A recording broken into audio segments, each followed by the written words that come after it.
ശബരിമല സ്വർണ്ണക്കൊള്ളയിൽ തന്ത്രി കണ്ഠരര് രാജീവരുടെ രണ്ടാമത്തെ അറസ്റ്റും ഉടൻ രേഖപ്പെടുത്തും. ദ്വാരപാലക ശില്പപാളികൾ കടത്തിയ കേസിലാണ് അറസ്റ്റ് രേഖപ്പെടുത്തുക.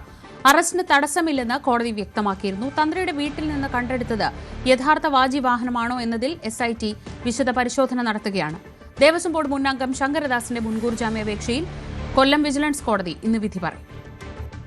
കഴിഞ്ഞ ദിവസം തന്ത്രിയുടെ വീട്ടിൽ നിന്ന് കണ്ടെത്തിയ വാജിവാഹനമാണ് SIT കൊല്ലം വിജിലൻസ് കോടതിയിൽ സമർപ്പിച്ചത്. പ്രയാർ ഗോപാലകൃഷ്ണൻ ദേവസ്വം ബോർഡ് പ്രസിഡന്റായിരുന്ന സമയത്താണ് ശബരിമലയിലെ കൊടിമരത്തിൻ്റെ പുനർനിർമ്മാണ പ്രവർത്തനങ്ങൾ നടന്നത്. ഈ സമയത്ത് കൊടിമരത്തിന് മുകളിലുണ്ടായിരുന്ന വാജിവാഹനം തന്ത്രി വീട്ടിലേക്ക് കൊണ്ടുപോവുകയായിരുന്നു. അത് ഈ ദേവവിധിക്കൊക്കെ എതിരായ തരത്തിലുള്ള നടപടിയായെന്ന വിമർശനം ഉയർന്നു വന്നു. ഇപ്പോൾ വിവാദങ്ങൾ ഉയർന്നു വന്ന സാഹചര്യത്തിൽ തന്ത്രി തന്നെ ഈ വാജിവാഹനം തിരികെ ദേവസ്വം ബോർഡ് ഏറ്റെടുക്കണമെന്നാവശ്യപ്പെട്ടൊരു കത്ത് നൽകിയിരുന്നു. പക്ഷേ അപ്പോഴേക്കും കേസുകൾ ഉണ്ടാവുകയും അറസ്റ്റിലേക്ക് കാര്യങ്ങൾ നീങ്ങുകയും ചെയ്ത സാഹചര്യമായി. അതുകൊണ്ട് തന്നെ വാജിവാഹനം തിരികെ ദേവസ്വം ബോർഡ് ഏറ്റെടുത്തില്ല. മാത്രമല്ല, ഇപ്പോൾ കണ്ടെടുത്തിട്ടുള്ള വാജിവാഹനം യഥാർത്ഥത്തിലുള്ളതാണോ എന്ന കാര്യത്തിലും സംശയമുണ്ട്.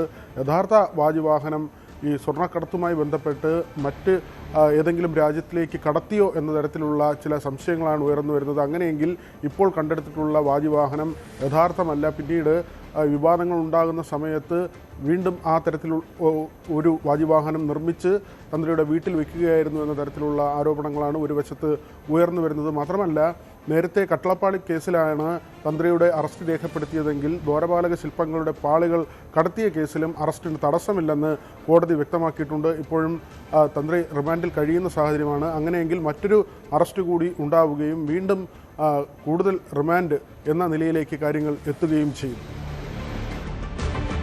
ശബരിമല സ്വർണ്ണക്കൊള്ളയിൽ ഉണ്ണികൃഷ്ണൻ പോറ്റിയുടെ ജാമ്യാപേക്ഷകൾ തള്ളി. പോറ്റിക്കെതിരായ തെളിവ് ശേഖരണം തുടരുന്നുവെന്ന് പ്രോസിക്യൂഷൻ കോടതിയെ അറിയിച്ചു.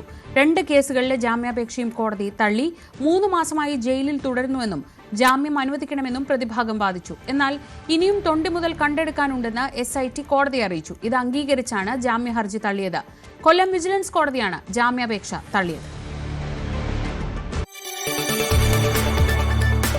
കൂടുതൽ വാർത്തകൾക്ക് News 18 Keralam YouTube channel subscribe ചെയ്യുക.